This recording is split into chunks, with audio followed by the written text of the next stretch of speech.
Welcome to the Coffey Corporation simulator assembly site. What we're going to do is show you how to assemble a sweep simulator today. Thank you for buying a simulator. Here's a picture of a machine already set up, ready to row. This machine is set up to row on the port side, and we'll show you a couple of pictures of two machines. One set up on the port side, one set up on the starboard side.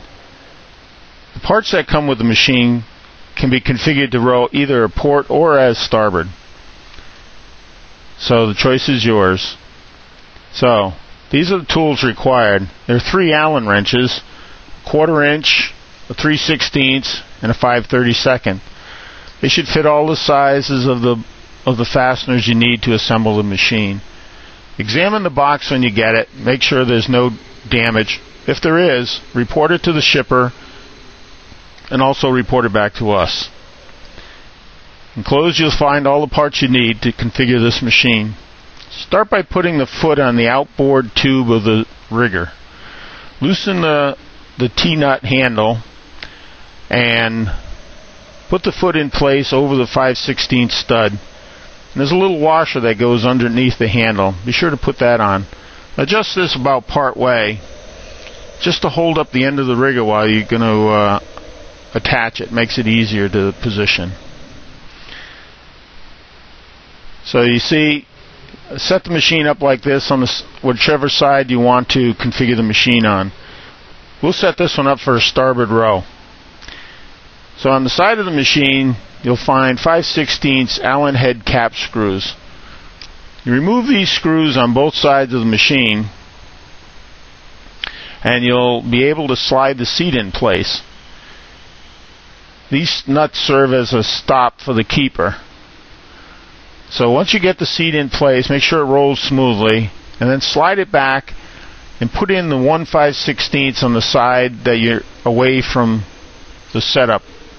So we'll put it on the port side for this setup. Slide the seat back and position the side of the frame to accept the rigger. Now you'll see on the side of the frame that there are a series of 4 holes and a welded rosette right in the middle. So you're going to be bolting the rigger to the 2 holes closest to the weld bead on either side of it.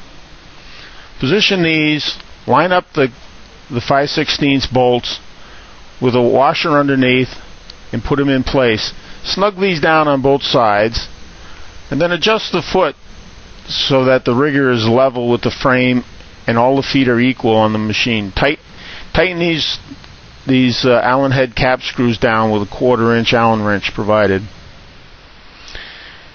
So here, after you get it tightened down, do a final adjustment on this outboard foot. Make sure the machine doesn't rock and the rigger arm is supported. Next, we're going to put in place the rigger yoke. This yoke part has 2 sides with 4 holes that are asymmetric. These holes are countersunk on both sides to allow it to be attached for either port rowing or starboard rowing. So we're going to hook this machine up to row on the starboard side. As you'll note, if you look on the metal yoke plate, there are a series of 5 holes. Okay, we're going to use the 4 holes closest to the frame of the machine are going to attach to the 4 holes on the yoke plate. So that yoke, the plastic yoke, will be mounted asymmetric on that metal plate. We're going to start with this hole and use the 4 holes going towards the machine. Position it like such. That yoke comes with bolts and nuts already in it, so remove those and line them up. Just put them all in place initially, just loosely. So make sure they're all in the holes with a nut on the bottom. Just finger tight, and then slowly tighten one after the other. So for this you'll need the 5/32 Allen wrench and the 7/16 open-end box wrench. Okay, here I switch it over to the other side to show how you would attach the same yoke plate to the other side of that metal yoke plate to serve as a port machine. But we're going to build this one as a starboard right now. So I have all the screws in place. I'm ready to slide them into the holes. So as I mentioned before, make sure all the bolts fit in those holes loosely, and with your fingers just put the nuts on. These nuts are Nylock nuts, so you snug them down, they should stay tight. Hold the back side, the flathead side of that 1/4-20 Allen screw with the 5/32 Allen wrench. Next, you want to make sure that the keeper is on the appropriate side of the pulley for the side you're rowing on. So take the 3/16 Allen wrench and loosen that shoulder bolt up, and that keeper should slide in the appropriate place. You can see from this overhead view where the appropriate place would be for a starboard machine. So, and you want to have it on the other side of the rigger arm for a port machine. And so, depending on when you get the machine, what side of the machine the cord is on, it's an easy matter to slide the cord from one side to the next.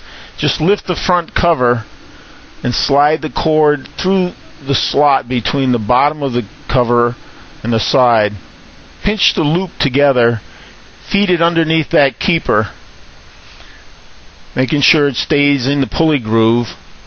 Feed it out the back side, open that loop, and slip it over the pulley that's already mounted on that metal yoke plate. And then flex the cord, put it in the groove, and you're ready to go. Next, we need to put the oar in the oar lock. So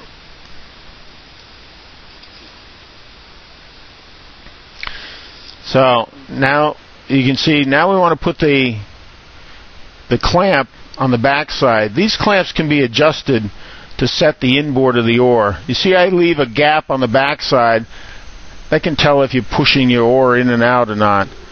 Tighten this down with the 3/16 Allen wrench. Now you notice that this back stop clamp has some lobes in it. Those lobes will serve to tell you when you're feathering the oar. Okay? So, the feathering feature is this clip that fits over the oarlock body that'll slide in place with the two plastic flappers on it. This, as you slide this forward and back, it makes the effect of the feathering more pronounced or less pronounced. So slide it to a position that feels comfortable for you. I leave about an inch of the metal clamp behind. Lubricate the cams with the lubricant provided with the machine. Make sure you also put a little bit on the oar where it's going to rub against that high density plastic piece inside the oar lock.